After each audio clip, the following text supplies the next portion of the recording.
TSA employees here. They average 70,000 passengers per day, but just recently broke their all-time record of passengers screened at close to 100,000 people on January 4th of 2026. In fact, in 2025, 25 million people went through this airport.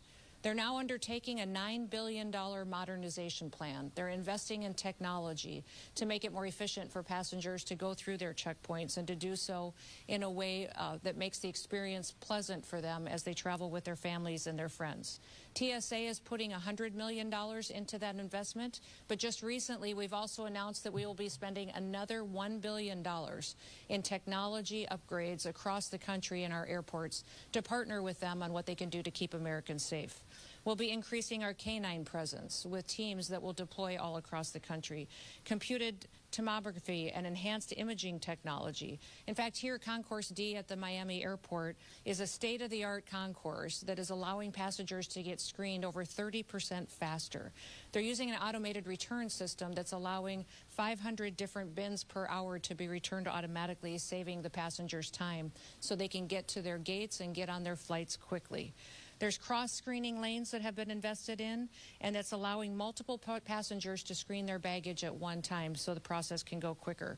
They're rolling out bulk resolution tech, making the possibility for liquids and more personal items to go on airplanes with individuals as long as they are deemed safe. They're implementing biometric gates, and we'll be implementing also TSA touchless pre-check ID and making targeted upgrades at the busiest airports. With these security upgrades, it'll be invested in not just here at Miami, but across the country at those busiest airports. That $1 billion will make sure that we continue to keep America safe, but even those who travel into our country and visit us, that they will continue to be safe as they do that. We have big events coming up. We have the FIFA World Cup coming up this year, and then also we'll focus on the Olympics. There's many individuals from many countries that will be coming to visit us, enjoy our hospitality. We want to make sure that we are prepared, that we're partnering with incredible airports like the Miami International Airport, and that we're doing it with the next generation greatest technology and security measures that are possible.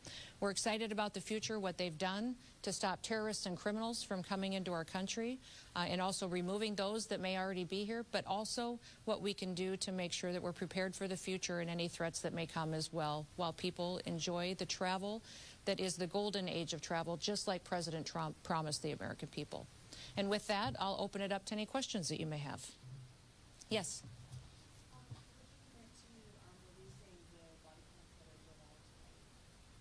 You're asking me about the body cam footage from, there's a lot of discussion going on with that. The FBI is leading the investigation, and as that goes forward, that'll be at their discretion.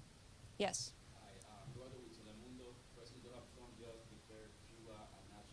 Mm-hmm. For decades, they have threatened America to open borders, maritime borders, and allow rappers to get here illegally. Obama canceled drive-through with food, so they would be illegally here. Are you preparing any protocol, and what would be your message for the detention? We're continuing to work with the State Department on any changes on how that relationship works, and the travel between the two countries will look in the future. Yes. Yes.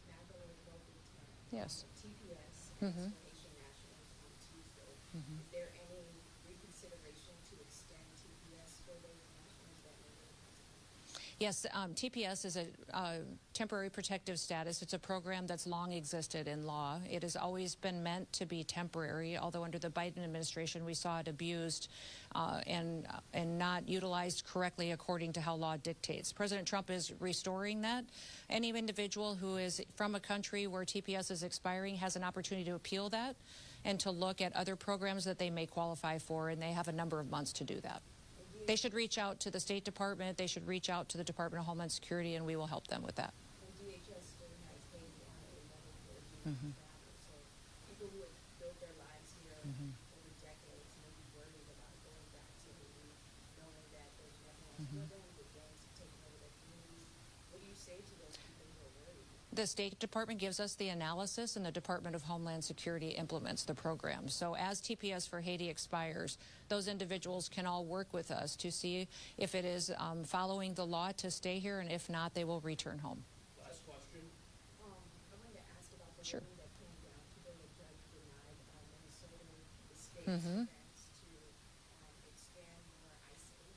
in the community, your reaction to that? No, I'm thankful that we get the chance every day at the department to make sure that we are enforcing the law and treating people equally in order to protect the American people. So the decisions that come down, of course, we implement the law, and we're grateful when a court sees that the right thing has been done. We'll continue to focus on getting dangerous criminals, murderers, and rapists, and drug traffickers out of this country and bringing them to justice.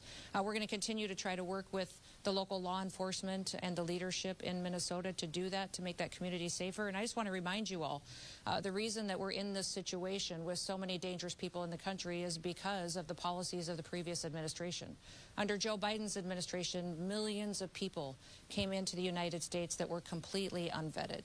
And we know for a fact that we had people that were terrorists, suspected terrorists, dangerous criminals that came in and have been perpetuating violence on the American people. We're so grateful that the border is safe and secure, but now we need to make sure that we're bringing Americans that safety and security as well. And the one data point I would point to all of you is the fact that we are seeing record low crime rates and murder rates in over 100 years. That because of the work of those law enforcement officers, communities are safer. We're seeing less perpetuation of violence, and that's exactly why they took the oath to do their jobs in the first place when they first signed up to be a law enforcement officer. Good? Well, thank you all for being here. Thank you for your partnership. We're